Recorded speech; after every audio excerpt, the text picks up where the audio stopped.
The morning Sterling Motor Systems operational collapse became impossible to hide.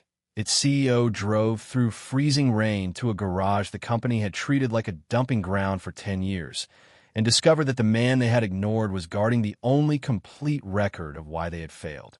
Victoria Hayes arrived at Walker Engine and Repair shortly after 7 on a November morning, riding in the back seat of a black SUV while Toledo disappeared behind sheets of rain.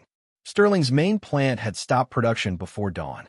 3 major fleet customers had canceled deliveries. The stock had fallen 41% in 48 hours, and the company's lenders had frozen the credit line that covered payroll and supplier payments for nearly 4,000 workers. Every television station in the city seemed to be showing the same footage: disabled service trucks, angry fleet managers, and Sterling engines being removed from vehicles across the Midwest. Victoria had spent the night in a conference room listening to attorneys, bankers, and board members describe the company she had built as though it were already a body waiting to be divided.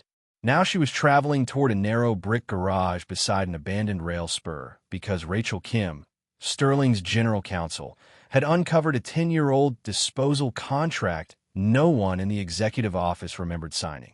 Grant Mercer sat beside Victoria, scrolling through messages on his phone. At 53, Sterling's chief operating officer possessed the polished calm of a man who believed panic was something that happened to people beneath him. "We should have sent a recovery team," he said. "Those engines are company property."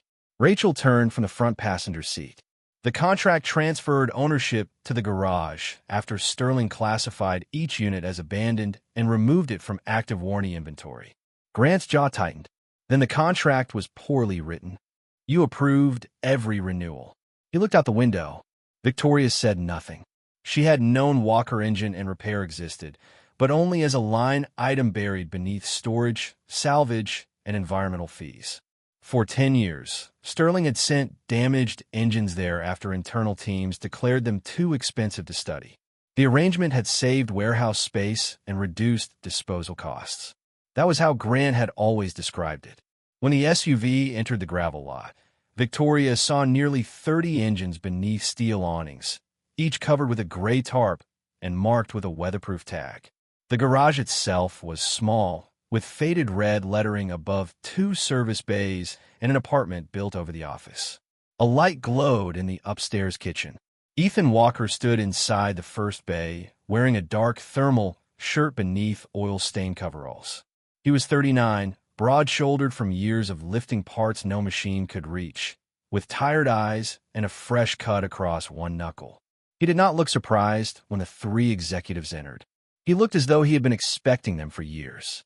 "Mr. Walker," Victoria said. "I'm Victoria Hayes."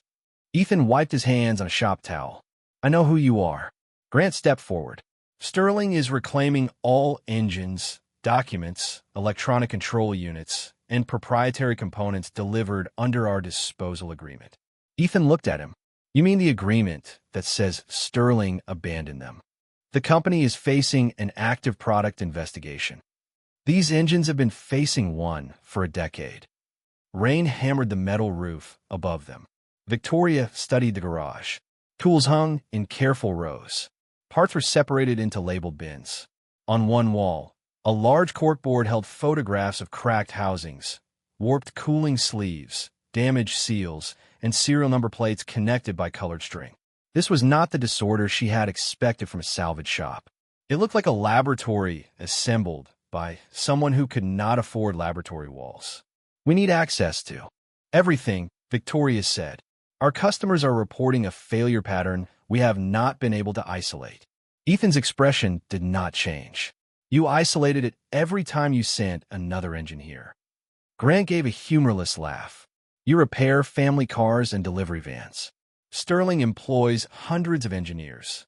Then one of them should have noticed that different customers, different maintenance schedules, and different engine generations were failing in the same place." Victoria glanced toward Rachel. "What place?" Ethan walked to a workbench and lifted a damaged metal sleeve no longer than his hand. A dark fracture curved around its base. "Cooling assembly. The material expands under heat, but not evenly. After enough cycles, the sleeve shifts, pressure drops, and the surrounding housing begins to crack. It does not fail during a short factory test. It fails after thousands of miles. Grant folded his arms. That conclusion has never been validated. Neither were the reports blaming your customers. Above them, a door opened.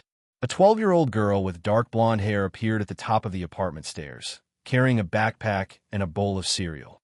She stopped when she saw the visitors. Ethan's voice softened. "Lily, Mrs. Alvarez is waiting next door." The girl looked at Victoria, then at the Sterling logo on Grant's jacket. "Are they finally here about the engines?" Ethan held her gaze for a moment. "Go on to school." Lily nodded, but before leaving, she looked directly at Victoria. "My dad told your company years ago." The door closed behind her. Victoria felt the sentence land harder than any accusation from aboard. "How many times did you contact us?" she asked. Ethan crossed the garage and unlocked a steel cabinet. Inside were rows of binders marked by year, beginning 10 years earlier and continuing through the present month. Each contained intake sheets, photographs, customer service records, measurements, and copies of correspondence sent to Sterling. 47 written warnings, Ethan said. 9 calls that reached someone above customer service. 3 formal requests for an engineering review. Every answer blamed poor maintenance, contaminated coolant, or improper installation. Rachel opened the first binder. Several pages carried Sterling case numbers and electronic closure stamps. These complaints were marked resolved. No one from Sterling ever inspected an engine here. Grant moved toward the cabinet. "We will take these records for internal review." Ethan shut the door before he could reach it. "Not without a written agreement, independent copies, and my attorney present." Grant's voice hardened. "You are obstructing an investigation involving public safety. I was conducting the investigation while your company was calling this place a junkyard." Victoria stepped between them. "Mr. Walker, Sterling may not survive the week. Thousands of employees could lose their jobs. Customers need an answer." Ethan studied her face, perhaps searching for the executive who had signed Sterling's brochures and promised reliability to people who trusted her name. "This garage did not destroy your company," he said. "It kept the evidence your company threw away."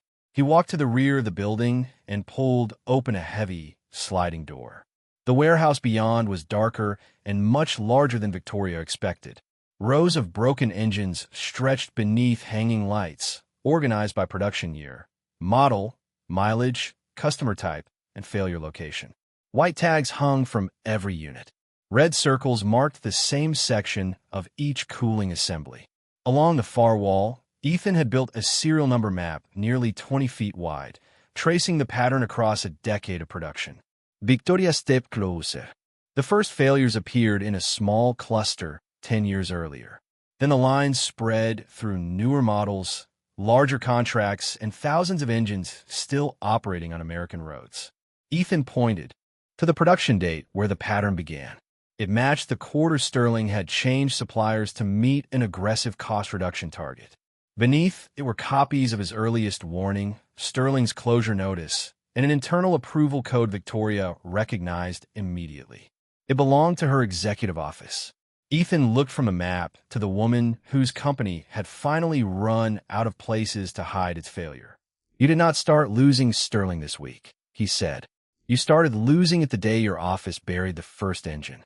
Long before Sterling Motor Systems collapsed, Ethan Walker had learned that a man could live among broken engines and still work hardest to keep his daughter from feeling broken too. Every weekday began before sunrise in the apartment above Walker Engine and Repair, where the pipes rattled when the heat came on and the smell of motor oil rose through the floorboards no matter how often Ethan scrubbed the stairs.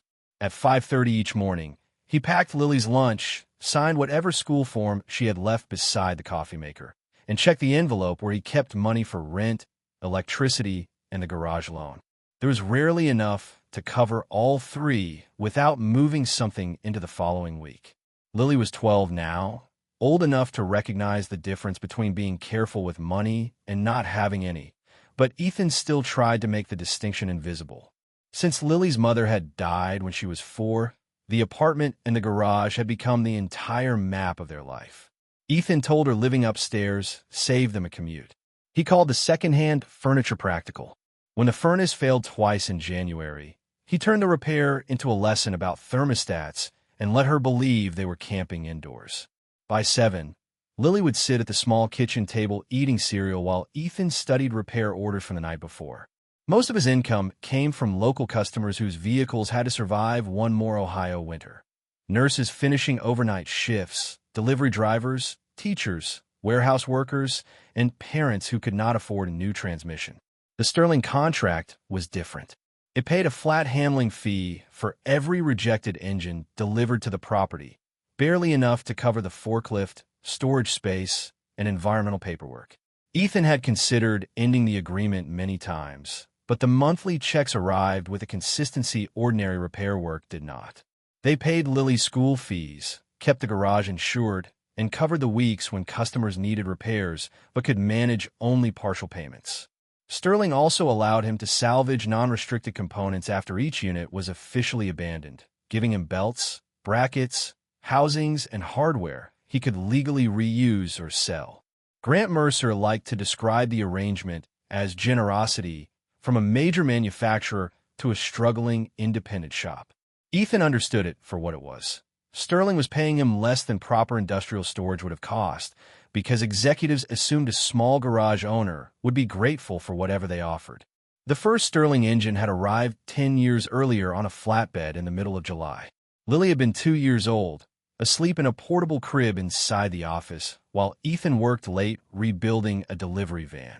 The engine came with a disposal sheet listing catastrophic overheating, customer neglect, and no further engineering review required. Ethan signed for it, rolled it beneath a steel awning, and expected it to be the only one. 3 weeks later, another arrived. Then 2 more before winter. By the end of the first year, 9 engines sat behind the garage. Their model years differed. Their mileage differed. Some came from municipal service vehicles, others from private delivery fleets. Yet when Ethan opened them, he found the same dark stress marks near the cooling assembly. He photographed the damage, measured the fractures, and mailed Sterling a technical summary. The response thanked him for his concern and stated that certified engineers had already determined the failures resulted from improper maintenance. Ethan might have accepted that answer if the 5th engine had not arrived with complete service records showing every coolant change performed on schedule. He sent a second warning. It was closed within 4 days. His third warning included side-by-side photographs and metal measurements. Sterling replied that analysis outside the scope of his disposal contract was neither requested nor authorized. That was when Ethan stopped expecting anyone to listen and started building a record they would not be able to erase. Each engine received a weatherproof tag with its arrival date, serial number, reported mileage, customer type, official failure classification, and location of the actual damage. He stored photographs in folders, backed up measurements on an old desktop computer, and kept paper copies because software could be changed by people he would never meet. As Lily grew older, she began helping in small ways. At 6, she matched serial number photographs to intake sheets. At 8, she learned to cover the tags with clear protective sleeves. By 10, she could identify the difference between a cracked seal and a warped sleeve, though Ethan never allowed her near running machinery. He called their collection the Engine Graveyard because the name made Lily laugh. She called it his giant science project. Neither understood, yet, that it was becoming the most accurate failure archive Sterling possessed. On school afternoons, Lily sat at the front counter doing homework while Ethan repaired local vehicles. When the phones were quiet, she carried labels to the warehouse or arranged colored pins on the corkboard according to model year. Ethan always checked her work, and it was almost always correct. "Why do you keep writing to them if they never answer?" she asked one evening after finding another Sterling closure notice in the printer tray. Ethan looked through the office window at the engines beneath the awning. Because not answering does not make them right. Does sending the same answer make them wrong? Not by itself. Then what does? Ethan held up the intake report he was reviewing, a pattern they cannot explain. Over the years, his warnings became more precise. He documented changes in fracture location, coolant pressure, mileage at failure, and production dates. 47 written notices left the garage. 9 phone calls reached employees above customer service. 3 times, Ethan formally requested that Sterling send an engineer to inspect the physical units. No engineer came. Instead, every case returned with one of 3 explanations: contaminated coolant, poor maintenance, or improper installation. The wording barely changed, even when the departments listed on the responses did. One letter came from product support, another from warranty review, another from regional engineering, but the closing paragraph was identical down to the same misplaced comma. One rainy Saturday, Lily spread several responses across the office floor while Ethan replaced a radiator in the first bay. "Dad," she called, "these all have the same number." Ethan slid out from beneath the vehicle and wiped his hands. At the bottom of each closure notice was a small internal routing code most recipients would have ignored. The letters came from different departments across different years, but the approval code was always the same. Ethan pulled every Sterling response from the filing cabinet and arranged them by date. 23 carried that code, then 31.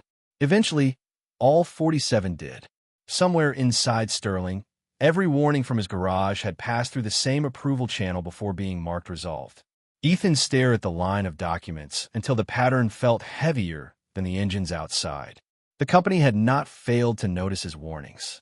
Someone had built a system to make sure they disappeared. While Ethan was building a record in the garage, Victoria Hayes was building a company large enough to believe its own reports.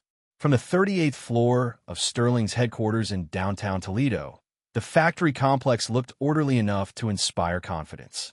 Assembly buildings stretched across hundreds of acres beside the Maumee River, their roofs silver beneath the morning sun, while finished engines moved through loading bays according to schedules displayed on glowing wall screens. Victoria began most days before 6, reading production reports while the city was still dark and answering messages before many executives had left their homes. She knew the price of steel, the cost of a delayed shipment, and the exact number of engines Sterling needed to deliver each quarter to keep its largest contracts profitable. She could walk through a plant and recognize when a machining line was running below capacity by the rhythm of the equipment. Employees respected her because she worked longer than most of them and never asked anyone to meet a deadline she would not defend herself. But over time, numbers became the language through which she understood everything, and anything that did not fit neatly inside a dashboard began to feel less reliable than the dashboard itself. Sterling had grown from a regional supplier into one of the Midwest's largest independent manufacturers of commercial and industrial engines. Its products powered delivery fleets, municipal service vehicles, utility trucks, generators, and thousands of machines most Americans never noticed until they stopped working. Victoria's face appeared in business magazines beneath headlines about American manufacturing, disciplined leadership, and the return of domestic industry. She had earned much of that praise.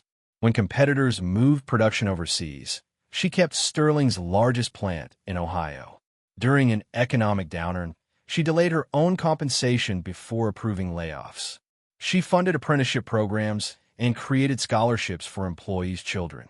Yet every year brought larger orders, tighter margins, and investors who treated stable growth as failure. Grant Mercer became the executive Victoria relied on to keep that pressure from reaching the factory floor. He translated technical problems into operational summaries, reduced thousands of warranty cases into color-coded trends, and entered meetings with answers before anyone else had fully understood the questions. Grant never sounded alarmed. He spoke in percentages, containment rates, and acceptable exposure. When warranty claims increased, he showed that Sterling remained below the industry average.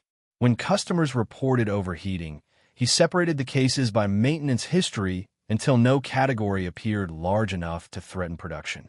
When engineers requested longer endurance testing, he warned that delaying shipments could cost hundreds of jobs.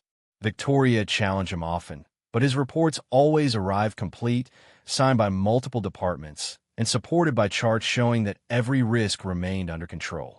"We are not ignoring failures," he told her during one quarterly review. "We are distinguishing product defect from customer misuse." The difference mattered. A confirmed design defect could trigger recalls, contract penalties, and years of litigation. Customer misuse became a service issue. Supplier contamination became a procurement dispute. Improper installation became someone else's responsibility. Victoria believed Sterling's compliance systems would expose any deliberate manipulation because too many people reviewed the data for one executive to control it. She did not understand that Grant had built the review process itself. Warranty analysts received cases only after his operations team assigned initial classifications. Regional engineers examined summaries rather than physical engines. Units considered uneconomical to inspect were transferred out of active warranty inventory and sent to disposal partners, including a small garage called Walker Engine and Repair. Each department completed its assigned task, and every document appeared legitimate when viewed alone. The deception existed in the spaces between them. For years, Sterling's official failure rate remained low while revenue climbed. Victoria approved new production lines, accepted a major municipal contract, and authorized the cheaper cooling component Grant said had passed every required test. She signed executive summaries marked vendor contained without opening every technical attachment beneath them. There were always more reports, more deadlines, and another crisis demanding immediate attention. The company rewarded people who solved problems quickly, and problems that disappeared from the dashboard looked solved. Then, over 6 weeks, the system began collapsing faster than anyone could revise the numbers. A delivery fleet in Indiana removed 42 Sterling-powered trucks from service after repeated coolant pressure failures. A utility contractor in Michigan reported cracks in 11 engines from 3 production years. 2 municipal customers found similar damage during emergency inspections. Social media filled with photographs of disabled vehicles carrying Sterling identification plates, and fleet managers began comparing maintenance records. The failures could no longer be separated into small categories because they were occurring in different states, under different operating conditions, in engines built years apart. Victoria ordered Grant to produce a complete failure analysis. He returned 12 hours later with a presentation blaming contaminated coolant supplied through third-party maintenance vendors. Rachel Kim read the report twice and found that none of the affected customers had used the same vendor. "This explanation does not survive the first page," she told Victoria. Grant insisted the data remained preliminary, but by then, 3 major customers had canceled pending deliveries. Sterling stock fell 23% on Monday and another 18 percentage points by Wednesday afternoon. The board called an emergency session. Lenders froze the credit line, funding payroll and supplier payments until the company could identify the cause, estimate recall exposure, and present an independently verifiable recovery plan. Sterling had 72 hours. If it failed, the banks could appoint a restructuring officer, remove Victoria's control, and begin selling assets before the factories had time to shut down properly. In the command center outside Victoria's office, dozens of analysts searched warranty databases for a pattern. The system showed hundreds of overheating claims, but almost no confirmed design defects. Most cases were closed as customer maintenance, installation error, or contamination. Rachel requested the physical inspection records supporting those conclusions. Half were incomplete. Many others did not exist. "Where did the engines go?" Victoria asked. Grant answered too quickly. "Approved salvage vendors." "Which vendors?" "Several over the years." Rachel turned her laptop toward them. Nearly every severe engine failure missing a complete engineering review had been routed to the same destination in Toledo, Walker Engine and Repair. Victoria remembered the name only vaguely, but Grant's face hardened with recognition. Rachel opened the original disposal contract and found that Sterling had transferred ownership of every abandoned engine to Ethan Walker after removing it from warranty inventory. The company could not legally seize the units or their records without his cooperation. More important, Ethan's intake documents had never passed through Sterling's internal system, which meant Grant could not reclassify, revise, or delete them. For 10 years, while Victoria trusted a dashboard built to reassure her, the only unaltered history of Sterling's failures had been accumulating inside a single father's garage. Rachel closed the laptop and looked directly at her. The banks gave us 72 hours to find the truth, she said. The only place Grant never controlled is the place this company spent 10 years ignoring. The contract Grant Mercer expected to use against Ethan Walker was the same document that had accidentally protected 10 years of evidence from Sterling Motor Systems. Back inside the rear warehouse, Victoria stood before the 20-foot serial number map while rain struck the metal roof above her. The lines across Ethan's wall began with a handful of damaged engines from 10 years earlier, then widened through newer models, larger customers, and thousands of units still operating across the country. Every red mark pointed toward the same section of the cooling assembly. Grant moved past her and reached for one of the white tags hanging from an engine. "We are done looking at this," he said. "These units contain proprietary Sterling components, and the company is placing them under immediate legal hold." Ethan stepped between Grant and the engine without raising his voice. "You abandoned every one of them. We transferred them for disposal. Read your own contract." Rachel opened the agreement on her tablet. The original document had been signed 10 years earlier and renewed annually through Grant's operations office. Sterling paid Ethan a handling fee to receive engines removed from active warranty inventory. Once Sterling classified a unit as abandoned, ownership of the physical engine and its non-restricted components transferred to Walker Engine and Repair. The language had been designed to release Sterling from long-term storage, environmental liability, and disposal costs. No one who drafted it had imagined the engines might later become valuable as evidence. Rachel looked at Grant. "He owns the units, not the confidential technology inside them. The control modules and protected components may remain restricted," Rachel said, "but the physical damage, intake records, photographs, measurements, and observations he created independently belong to him." Grant turned toward Victoria. "We cannot allow an outside mechanic to control a product investigation while the company is collapsing."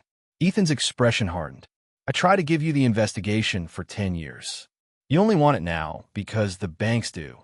Victoria could hear employees moving in the front bays, the metallic clink of tools, and the low rumble of a car being started after a repair. Life inside the garage continued while nearly 4,000 Sterling workers waited to learn whether their paychecks would clear. She looked from the rows of engines to the steel cabinet containing Ethan's warnings. "Show me the first one." Ethan did not move immediately. "Why?" "Because the approval code came from my office. Your office closed 47 reports. Then show me where it started." He studied her for a moment, then unlocked the cabinet and removed the oldest binder. Its cover was faded from years of use. Inside were the intake record for the first engine, photographs of the fracture, measurements written in Ethan's careful handwriting, and a 3-page technical summary dated 10 years earlier. The engine had powered a municipal utility truck with fewer than 68,000 miles. Its maintenance history showed regular coolant service, no major overheating event, and no unauthorized repair. Ethan had photographed a warped cooling sleeve and a narrow fracture spreading through the surrounding housing. His report did not claim to prove a design defect. It asked Sterling to inspect the unit and compare it with any similar failures. "This was reasonable," Rachel said. Grant glanced at the pages. It was speculation from someone outside engineering. Ethan looked at him. It was a request for engineering. The next document was Sterling's response. Product support thanked Ethan for his concern, classified the damage as custom-related thermal stress, and stated that the matter had been reviewed and contained at the vendor level. Attached behind was an executive summary carrying Victoria's digital approval. She remembered the format immediately. During that quarter, Sterling had been preparing to launch a lower-cost engine platform while negotiating its largest delivery contract to date. Her office received hundreds of summaries every week. Department leaders highlighted the decision required, listed financial exposure, and marked supporting documents as attachments. Victoria had approved the summary because it stated that engineering found no systemic risk and that the issue had been contained by a maintenance vendor. She had never opened Ethan's report beneath it. "I signed this," she said. Grant answered quickly. "You approved a standard operational disposition based on the information provided at the time." "The information provided by whom?" "Product support Warranty review, regional engineering. The normal process. Rachel scrolled through the document history. The summary was routed through operations before reaching the executive office. Grant's face remained composed. Everything involving warranty exposure passed through operations. Ethan pulled out the second warning. It described another engine from a different customer with nearly identical damage. The third came from a delivery fleet using a separate maintenance provider. By the seventh report, Ethan had included comparative photographs showing the fracture developing in the same direction around the cooling assembly. Sterling continued, closing every case as maintenance-related. "Did you ever receive the attachments?" Victoria asked Grant. "My team reviewed thousands of field reports." "That was not my question." Grant looked toward the warehouse door. "I do not remember a report from 10 years ago." Ethan placed the 47 closure notices across a work table. Different department names appeared at the top, but the same internal approval code appeared near the bottom of every page. Rachel entered the code into Sterling's archived routing directory. The result identified an operational risk channel created by Grant's office and reserved for cases classified as vendor-contained. Any report assigned that code bypassed the Product Safety Review Committee unless operations elevated it manually. "You controlled whether engineering ever saw these," Rachel said. "I controlled escalation standards," Grant replied. "Otherwise, every mechanic with a theory could stop production." Ethan's voice stayed calm. "No mechanic stopped your production. The engines did." Victoria walked along the first row, reading the dates on the tags. The earliest units had been manufactured before a major supplier change. Their cooling assemblies showed wear, but not the repeating fracture. Then, within a narrow production window, the red marks began appearing. She asked Ethan to show her the exact transition. He took 2 sleeves from labeled containers and placed them side by side. The older component was heavier, with thicker material around the base.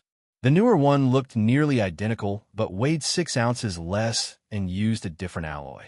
The first 3 failures appeared within 18 months of this part entering production, Ethan said. The mileage varied, but the heat cycle damage did not. Victoria remembered the supplier negotiations. Sterling had been under pressure to improve margins after investors questioned the cost of keeping production in Ohio. Grant had proposed a less expensive cooling sleeve that he said met every required specification. The change saved less than $40 per engine, but added millions to annual operating profit. Victoria had approved it after seeing short-duration test results and a summary stating that long-term risk was minimal. Ethan opened another binder and showed her the dates. The first damaged sleeve had arrived at his garage roughly 18 months after the cost reduction program took effect, but the engine's production date fell within the first quarter. Sterling used the cheaper component. Every later cluster traced back to production runs using the same design. Grant stared at the records, but said nothing.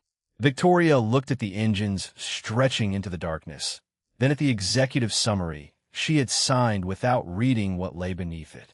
The failure pattern had not begun with a careless customer, contaminated coolant, or a small garage in Toledo. It had begun in the exact quarter Sterling changed one component to reach a profit target. By noon, Ethan Walker had shown Sterling CO what had broken her engines. By sunset, he would show her how the company's own process had kept the evidence from ever reaching the people who could fix them. The rain had weakened to a steady tapping against the warehouse roof, while Ethan arranged 6 cooling sleeves across a steel workbench in order of production year. Victoria Hayes stood opposite him with Rachel Kim, both wearing safety glasses Ethan had taken from a cabinet near the door.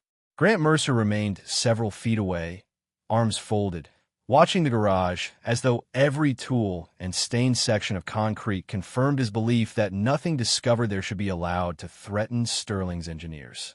Ethan began with the oldest component, a thick sleeve made from a nickel-reinforced alloy. Beside it, he placed the cheaper replacement Sterling had introduced 10 years earlier. The 2 parts looked almost identical until he set them on a digital scale. The newer sleeve weighed 6 ounces less. Its walls narrowed near the base, exactly where the repeating fractures began. "Weight alone does not prove a defect," Grant said. "I know," Ethan replied. He measured both components with a micrometer, then showed them records from engines that had failed at 30,000, 60,000, and more than 100,000 miles. The mileage varied because driving conditions, load, weather, and maintenance affected how quickly the damage developed. The location did not vary. Repeated heating and cooling caused the thinner alloy to expand unevenly, gradually shifting the sleeve inside the housing. Coolant pressure weakened, temperatures rose, and a hairline crack spread outward until the engine could no longer operate safely. "Why didn't factory testing catch it?" Victoria asked.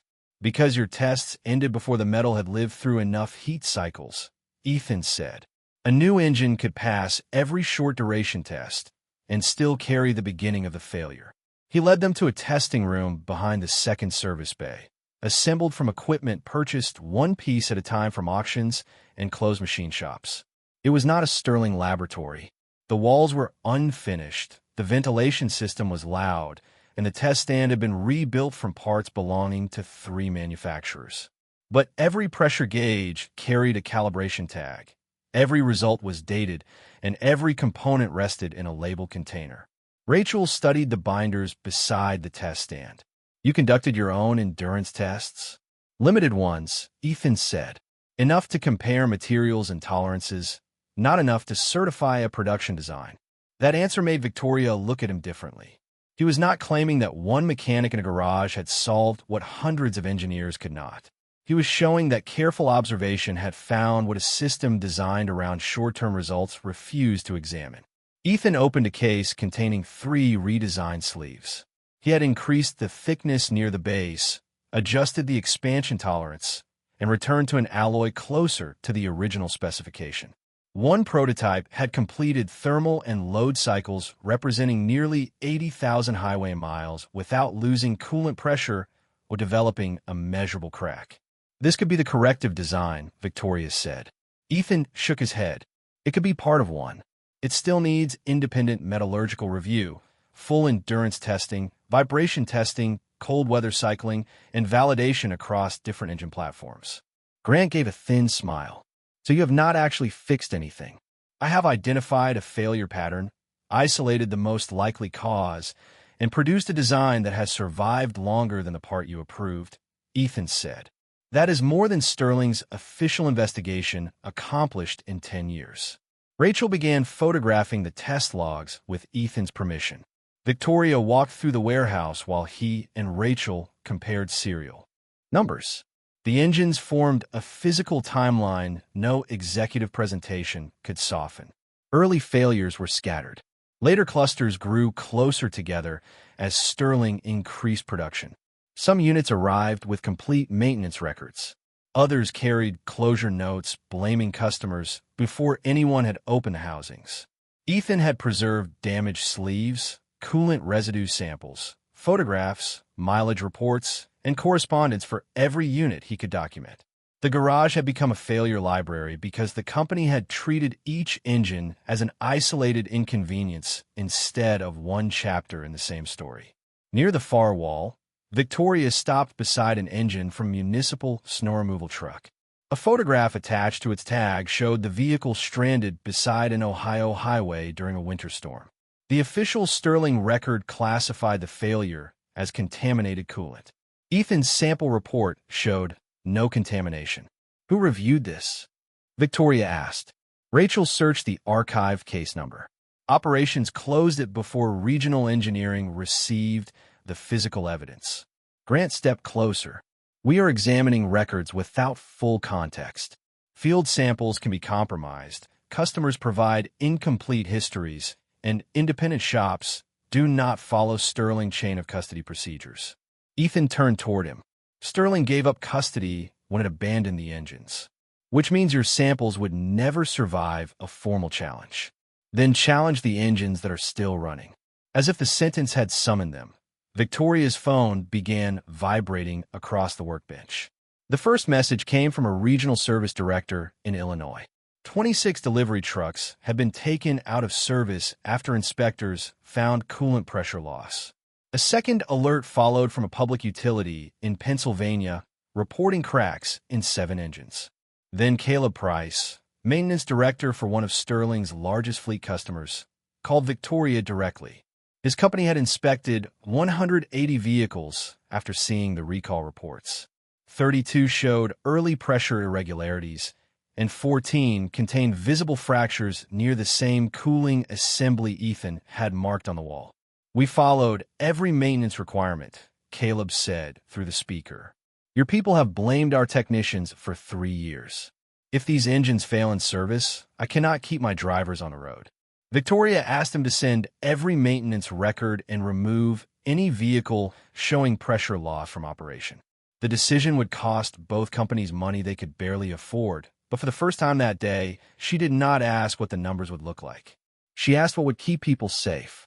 When the call ended, the garage had gone silent. The defect was no longer buried among discarded engines. It was developing inside thousands of units, still powering fleets across the country. Rachel looked at the warehouse map, then at the 72-hour deadline displayed on her phone. "We need a protected forensic review, independent testing, and immediate access to Sterling's unfiltered warranty records." Ethan closed the prototype case. "Only under a written agreement. My data stays preserved, my attorney receives copies, and no one changes my conclusions." "Victoria Nadif, you will have it."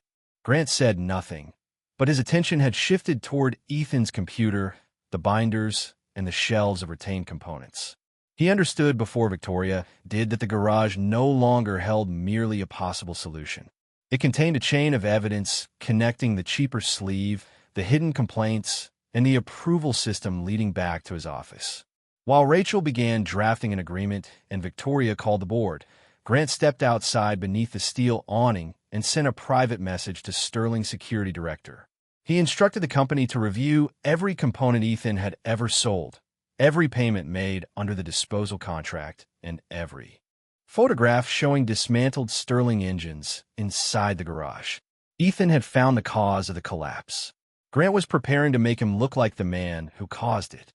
By the next morning, Ethan Walker's garage was surrounded by television vans, and the man who had preserved Sterling's failures for 10 years was being introduced to America as the mechanic who might have caused them. The first camera crew arrived before 6, parking across the gravel entrance beneath a gray Toledo sky. By 7, reporters stood outside the bay doors holding microphones beneath umbrellas while satellite trucks blocked the street. Before dawn, someone had sent them photographs of Ethan dismantling Sterling engines, shelves filled with salvage components, invoices for parts he had legally sold, and images of the warehouse where more than 100 damaged engines and retained assemblies had been stored. The photographs were real. The story built around them was not. Sterling's internal security report claimed Ethan had profited from proprietary components, altered engines before they could be inspected, and maintained incomplete records that might have compromised the investigation. It suggested the garage could be responsible for destroying evidence needed to determine whether the cooling failures came from design, maintenance, or unauthorized modifications. Grant Mercer never appeared on camera, but his language appeared in every report. By mid-morning, one cable network had placed Ethan's photograph beside the words garage at center of engine scandal. Lily saw it first on the television above the office refrigerator. She had been tying her shoes for school when a reporter described her father as an independent mechanic who had earned money from Sterling's discarded engines while secretly conducting unapproved experiments. Ethan crossed the room and turned off the screen. "They are lying," Lily said. "They are asking questions before they have the answers. They already decided what the answer is." Ethan looked toward the windows where camera lenses were aimed at the apartment above the garage. "You are staying with Mrs. Alvarez until school starts. I'm not leaving you here alone. You are still going to school. Everyone there will see this." Her voice did not rise, but the fear in it reached him more deeply than the shouting outside. Ethan knelt in front of her. "Then tell them the truth. We kept records. We followed the contract. We warned Sterling before any of those engines came apart in this garage." Lily's eyes filled, but she did not cry. "Will they believe me?" Ethan wanted a promise that evidence always defeated a lie. 10 years of unanswered warnings had taught him better. They will have the chance to. At Sterling headquarters, the board met without Ethan while outside counsel reviewed Grant's security report. Rachel Kim argued that the disposal agreement clearly allowed Ethan to sell non-restricted salvage after ownership transferred. She also pointed out that Ethan had preserved more evidence than Sterling's own warranty system. Grant answered that the question was not whether the contract permitted ordinary salvage. It was whether Ethan could prove that every component he sold had been properly classified before removal. His chain of custody is informal, Grant said. His experiments were unsupervised, and his financial interest increased every time Sterling sent him another engine. Victoria sat at the head of the table with fewer than 50 hours remaining before the lender's deadline. His handling fees barely covered storage. That is his claim, Grant replied. We have records showing part sales, payment from third-party repair shops, and dismantled engines that can no longer be tested in their original condition. Rachel closed the report. You're using the disposal program you controlled to accuse him of following the disposal program. I am protecting the company from relying on evidence opposing counsel will attack in court. Several board members agreed that Sterling could not base a national recall solely on data collected by a mechanic already being accused of profiting from the units.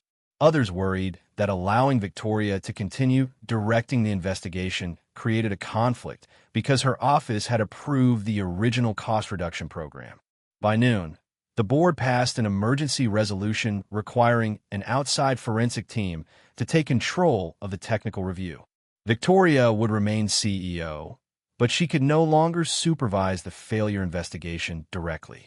Ethan's access to Sterling's warranty system was suspended before it had even been granted, and no one from the company could rely on his test results until ownership, chain of custody, and component sales were independently verified. Victoria called him herself. Ethan stood in the darkened front office while reporters waited outside. They removed both of us from the investigation, she said. Rachel is challenging the decision, but the decision stands. For now, that phrase has cost me 10 years. Victoria was silent. Ethan could hear voices and doors closing behind her. I do not believe you caused this, she said. Belief is not the problem. Your company has my records, my photographs, the engines, and the pattern. The moment the truth became expensive, it made me the risk again. Give Rachel time. Sterling has had time. After the call, 3 local customers canceled appointments because they did not want their vehicles visible outside the garage while television crews were present. A supplier placed Ethan's account on temporary hold. His insurance broker emailed to say the policy might require review if Sterling formally alleged mishandling of proprietary equipment. By late afternoon, the lift stood empty and the phones had stopped ringing except for reporters requesting interviews. Ethan locked the warehouse, covered the serial number map, and began placing customer keys into labeled envelopes. He had survived recessions, medical bills, the loss of Lily's mother, winters when heating cost more than the month's profit, and years when Sterling's checks were the only reason the garage remained open. But he could not repair cars if customers were afraid to bring them to him. Lily returned from school through the rear entrance with Mrs. Alvarez. She found Ethan removing the Walker engine and repair sign from the front office window. Why are you taking it down? She asked. Just until things settle. Are we closing? Ethan kept his eyes on the screws. For a few days. Because they said you did something wrong? Because I need to protect the customers and the people who work here. Lily placed her backpack on the floor. You told me not answering does not make them right. Ethan stopped turning the screwdriver. Before he could respond, headlights swept across the rear lot. A white fleet maintenance truck pulled beneath the steel awning, followed by a pickup carrying 2 locked document cases. Caleb Price stepped out wearing a rain jacket over his company uniform. He was 42, with tired eyes and the careful movements of someone who had spent the previous night reading records no one had wanted him to compare. I heard Sterling suspended your access, he said. Ethan looked toward the cases. What did you bring? Original maintenance logs, service photographs, driver reports, and every email Sterling sent after blaming my technicians. Caleb opened the first case. Inside were files arranged by vehicle number and date. 3 years ago, I contacted Grant Mercer's office after our 4th cooling failure. He told me the pattern was contained and warned that challenging Sterling's classification could void our fleet warranty. He removed a printed email chain and placed it on the workbench. The final message came from Grant's office, but someone had failed to remove the internal routing history beneath it. Buried, there was a reference to a Sterling durability incident created 11 years earlier, months before the first abandoned engine arrived at Ethan's garage. The note described pressure loss around the same cooling sleeve and listed Grant's operations office as the final reviewing authority. Rachel's name appeared on Ethan's phone as it began to ring, but Caleb had not finished. He pointed to the old incident number. "Your first engine was not the beginning of this problem," he said. "It was the first piece. They moved somewhere no one expected to look." Ethan stared at the date, then at the engines hidden behind the warehouse door. Grant had not discovered the defect after the dumping began. His office had reviewed it before the first engine ever reached the garage. The oldest engine in Ethan Walker's warehouse had been silent for 10 years, but the evidence preserved inside it was about to confirm that Grant Mercer's office knew Sterling's engines were failing before the first customer was ever blamed. Caleb Price's email chain lay open on the workbench while rainwater dripped from his jacket onto the concrete floor. The internal incident number referenced a durability test conducted 11 years earlier and listed Grant's operations office as the final reviewing authority. Rachel Kim was still calling Ethan's phone. He answered and put her on speaker. "Do not release anything to the press," she said before he could speak. The outside forensic team found gaps in the warranty archive. Entire test sequences were removed from the active system, but the deletion history points to an operations retention policy approved by Grant. Ethan looked at the incident number. Caleb found a reference older than the archive. Nearly 2 hours later, Rachel arrived at the garage with 2 outside forensic examiners authorized by the board. Television crews remained beyond the locked front gate, their lights reflecting across the wet pavement, but the rear warehouse was quiet. Ethan led the group to the first Sterling engine he had received 10 years earlier. Its white intake tag was faded but still legible. The unit had arrived with fewer than 68,000 miles, complete service records, and an official classification blaming customer neglect. Unlike many later engines, Ethan had never opened its electronic control module. The metal housing still carried the original Sterling seal. The serial number matched the intake photograph, and the fasteners showed no sign of removal. "I kept it intact because it was the first one," Ethan said. "I thought someone from Sterling would eventually inspect it." Rachel looked at the seal. "Can the controllers still hold useful data after this long?" One examiner answered carefully. "Possibly. Its operating history should remain in non-volatile memory. We can create a forensic image without altering the original." Ethan moved the engine beneath the testing hoist while every step was photographed and logged. Caleb verified the serial number against archived fleet records. Rachel recorded the limited transfer from Ethan's custody to the independent examiners. No one rushed. After 10 years of decisions made too quickly, the truth was handled one signature at a time. The module responded on the second attempt. A monitor filled with old fault codes, temperature readings, pressure values, engine hour records, and freeze-frame data captured when faults occurred. The examiner isolated repeated coolant pressure drops during the customer's years of operation. The events appeared after high-load temperature cycles and at intervals consistent with the pattern Ethan had documented in later engines. The controller could not prove what Sterling knew before delivery, but it established that the first customer's maintenance history and Ethan's physical findings matched the electronic record preserved inside the engine. Could Mr. Walker have created these entries? Victoria asked when Rachel brought her into the secure video conference. "No," the examiner said. "The fault records were written by the controller while the engine was operating in the customer's fleet. The module remained sealed after it reached this garage." Victoria appeared on a conference room screen, pale from another sleepless night. Grant sat at the far end of the table beside his attorney, while several board members watched from separate windows. He immediately challenged the evidence. A decade-old controller does not establish that Sterling knew about a design defect. Rachel answered calmly. "By itself, it does not. That is why we are using Caleb's incident number to locate the earlier test record. She searched a backup directory the forensic team had obtained from an off-site records vendor. The incident number opened a durability summary created 11 years earlier, before the cheaper sleeve entered full production. Sterling's testing team had recorded repeated coolant pressure loss after high-temperature cycling and recommended extended thermal testing along with a metallurgical review of the new component. The request was denied 3 days later. The closure record stated that pressure loss could not be reproduced during a shortened confirmation test and was therefore considered contained. The final approval had come from Grant's operations office. 2 months later, Sterling released the cheaper sleeve into full production. Roughly 18 months after that, the first failed customer engine arrived at Ethan's garage. Grant's voice remained controlled. The component passed every legally required test. Because your office refused the longer test that might have exposed the problem before customers did, Victoria said. For the first time since the collapse began, she did not sound like a CEO defending Sterling. She sounded like someone finally willing to name what Sterling had become.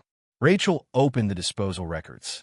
The first engines showing similar cooling failures had initially been entered as potential warranty defects.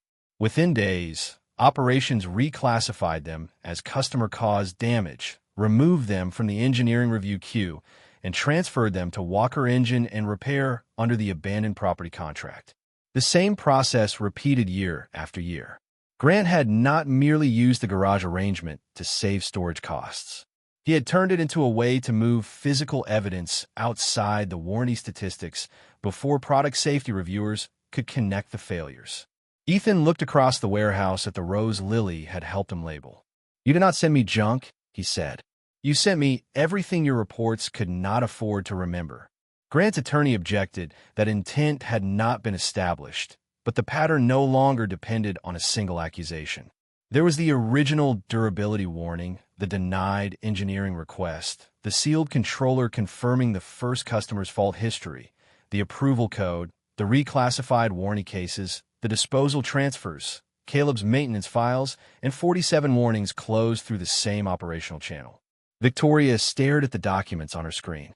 "Grant built the system," she said quietly, "but I built the company that rewarded him for making problems disappear." No one interrupted her. She acknowledged that Sterling had promoted executives for protecting quarterly margins, praised teams for closing cases quickly, and treated inconvenient warnings as obstacles to production. She had trusted summaries because they allowed her to keep factories open, contracts profitable, and investors satisfied. Grant had manipulated that trust, but she had created the conditions that made his answers easier to accept than Ethan's evidence. Rachel's phone vibrated. She read the message twice before speaking. Sterling's lenders had reviewed the latest recall estimates and shortened the deadline. The company now had 24 hours to present a verifiable corrective plan, an independent testing structure, and a realistic method for compensating affected customers. Without it, the banks would remove Victoria's control and begin formal restructuring. Ethan looked at the first engine, still connected to the forensic monitor after a decade of silence. It had finally told the truth about what happened on the road. The archived report had revealed what Sterling knew before it ever got there. Now the company had 1 day to prove it deserved to survive both.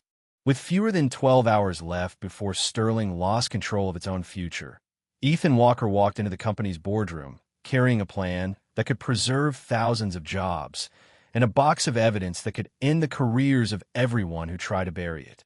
The emergency restructuring session began at 8 the next morning on the 38th floor, where rain streaked the windows and the silent factory complex stretched toward the Maumee River. Representatives from Sterling's lenders occupied one side of the long table. Board members, outside attorneys, insurance advisors, independent engineers, and restructuring specialists filled the remaining seats. Victoria Hayes sat at the head of the room, but for the first time in 15 years, she did not control what happened next. Grant Mercer sat beside his attorney with a leather folder closed before him, his expression composed enough to suggest the previous night's discoveries had changed nothing. Ethan entered with Rachel Kim and Caleb Price, pushing a cart that held an authenticated forensic copy of the original control module data, 3 damaged cooling sleeves, maintenance records, and copies of all 47 warnings. The television crews remained outside the building. Inside, no one spoke until the lead lender asked a single question. Can Sterling prevent more failures without making promises it cannot verify? Grant opened his folder. Yes. The defect appears limited to a supplier batch, and we can replace the affected components through our existing dealer network. Ethan looked at the projected recall estimate. That list excludes 6 production years. Grant did not turn toward him. Mr. Walker is not a Sterling engineer. Neither were the customers your system blamed, Ethan said. Rachel placed the recovered durability report on the screen. It showed the first pressure loss events, the request for extended thermal testing, and the rejection issued through Grant's office. She followed it with the controller data from the first customer engine, the warranty reclassification records, disposal transfers, approval codes, and Caleb's original fleet documents. Each item had been authenticated by the outside forensic team. Grant argued that the records demonstrated imperfect judgment, not deliberate concealment. Every manufacturer separates genuine defects from maintenance failures, he said. The company would collapse if every field complaint triggered a national investigation. Caleb leaned forward. My technicians followed your maintenance schedule. When we reported the 4th failure, your office threatened our warranty. Grant's attorney objected, but Rachel played the preserved voicemail Caleb had provided. Grant's voice filled the boardroom, calm and unmistakable, warning that continued challenges to Sterling's classification could jeopardize coverage for the entire fleet. No one moved when the recording ended. Ethan then presented a digitized, independently verified version of the serial number map from his warehouse. He did not claim his prototype was ready for production.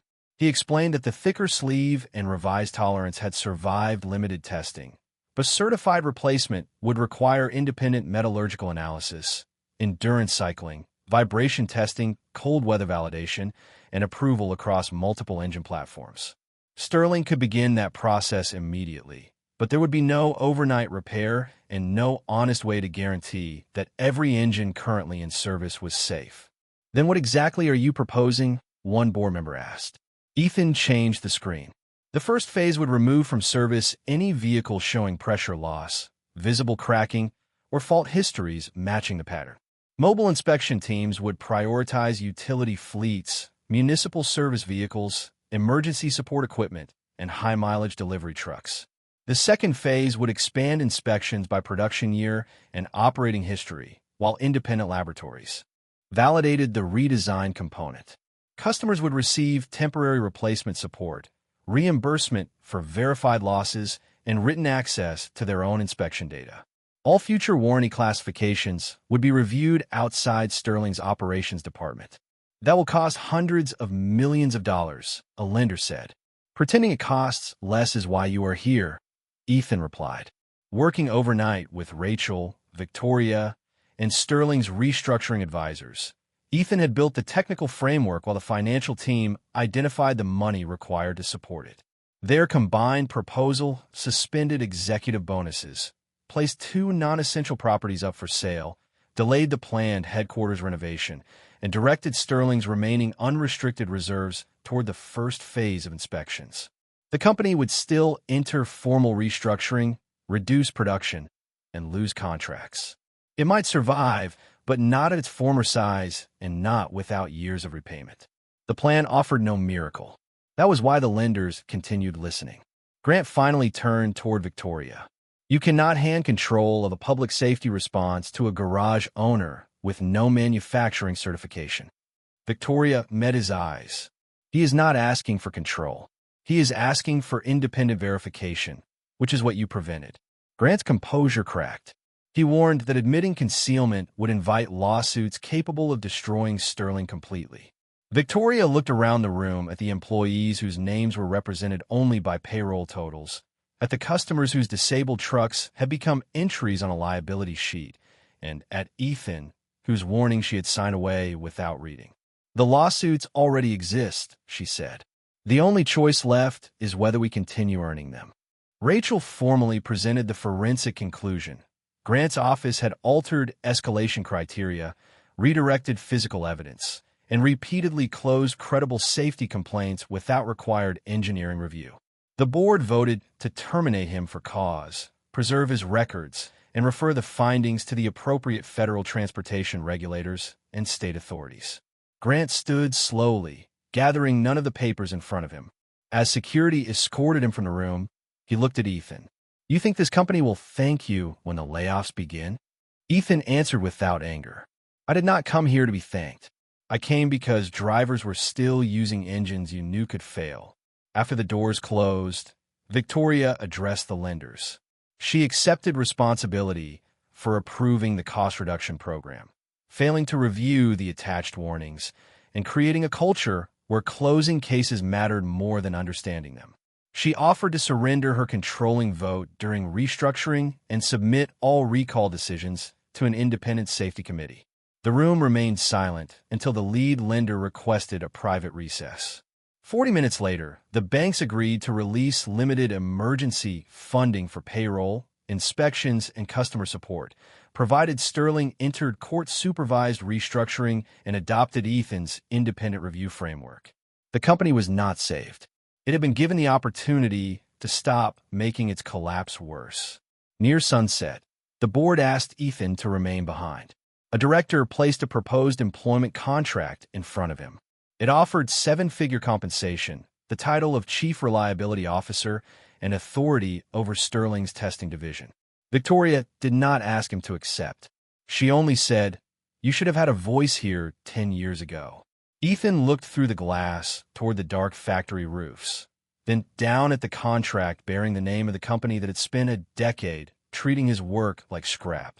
He closed the folder without signing it. "I will help fix the engines," he said.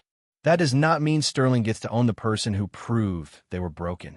1 year after Sterling Motor Systems collapsed into court-supervised restructuring, the engine that had exposed 10 years of deception stood beneath a new sign bearing the name of the mechanic the company once tried to erase.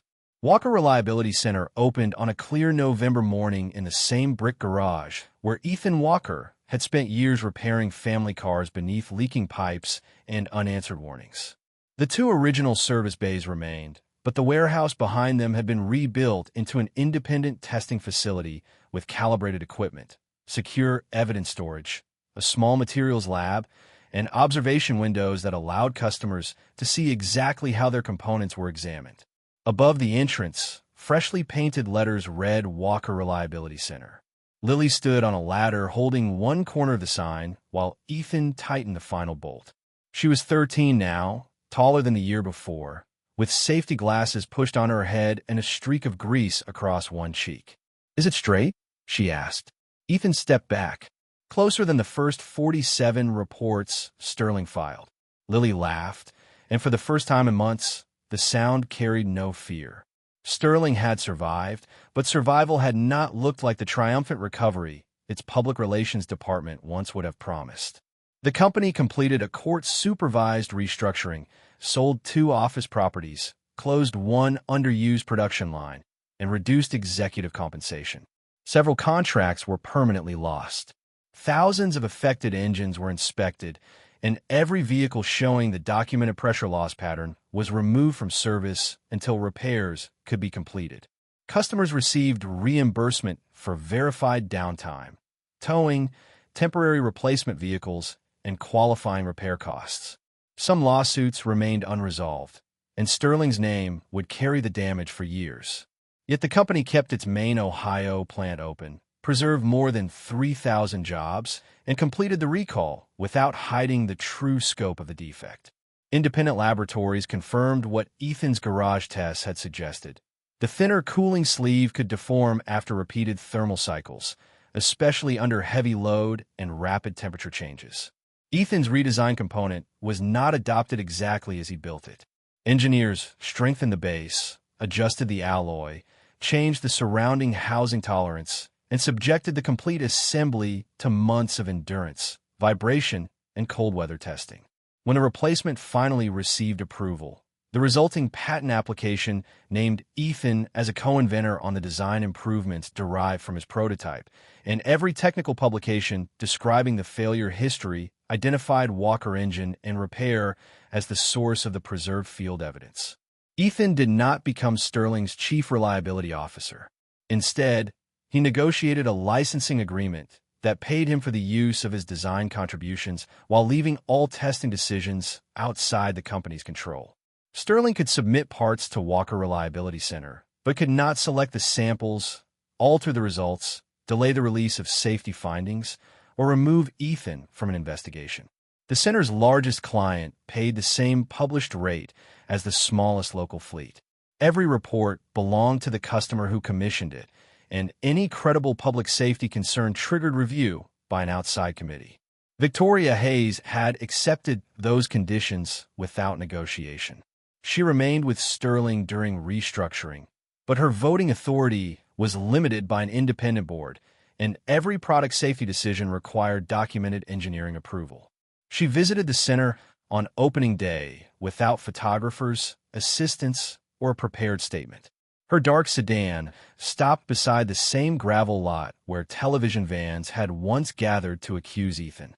She stepped inside, carrying a narrow archival box. Ethan was reviewing calibration certificates when she placed it on the counter. Inside were certified copies of the original 47 warning letters, Sterling's closure notices, the executive summary Victoria had signed, and a recovered durability report connected to the first engine. The originals remained preserved with the official recall record. "These copies belong here," she said. Ethan looked through the box, but did not thank her. Some acts were not gifts. They were corrections. "The workers at the plant?" he asked. "The second shift returned last month," Victoria said. "Smaller crews, lower output, but they are working." She glanced through the observation window, where 2 technicians were preparing a replacement cooling assembly for an independent endurance test. "We spent years measuring how quickly we could build engines. No one was rewarded for asking how long they would remain safe." "Someone asked," Ethan said. Victoria accepted the words without defending herself. Grant Mercer had been charged with falsifying internal records and obstructing a product safety review. His case had not yet gone to trial, and Ethan refused every interview request asking him to predict the outcome. He had learned the difference between evidence and revenge. The evidence had done its work. Grant no longer controlled Sterling. The warranty system had been rebuilt, and customers once blamed for the failures had received formal written corrections. That was enough for Ethan to move forward without allowing Grant to occupy another decade of his life. Later that afternoon, Caleb Price arrived with one of his fleet trucks, the first vehicle in his company's monitored validation group, to complete 6 months of service using the approved replacement assembly. The engine had passed every scheduled inspection without losing pressure. Caleb handed Ethan a folder containing the mileage reports. 58,000 miles, he said. No pressure loss. No fractures. Ethan studied the numbers before allowing himself a small smile. One truck is not a pattern. Caleb looked around at the labeled testing stations. Good thing you build a place that understands that. Near sunset, the guests left, and the garage became quiet. Lily found Ethan in the rear warehouse, standing beside the oldest Sterling engine. Its control module had been disconnected from the forensic equipment and resealed inside a clear protective enclosure.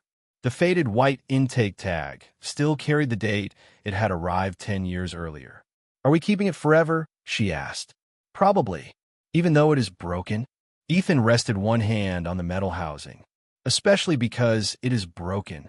He explained that the engine would remain at the center as a training piece, not a trophy. Young technicians would learn how physical evidence, maintenance histories, electronic records, and human decisions could tell different versions of the same failure. They would also learn that a report marked resolved did not necessarily mean a problem had been solved. Lily looked toward the new sign visible through the open warehouse door. "Sterling threw it away," she said. "They threw all of them away." Ethan shook his head. "They threw away the chance to listen."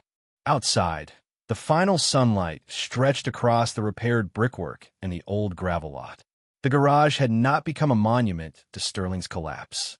It had become a standard other manufacturers would now have to meet. Ethan had not been rescued by the company, hired into silence, or rewarded for forgiving what happened. He had been paid for his work, recognized for his evidence, and given the independence to make sure no company could bury the same truth again. Lily switched on the light above the entrance, illuminating their name against the evening sky. Behind them, the first engine remained exactly where Sterling had abandoned it, still broken, still silent, and finally understood.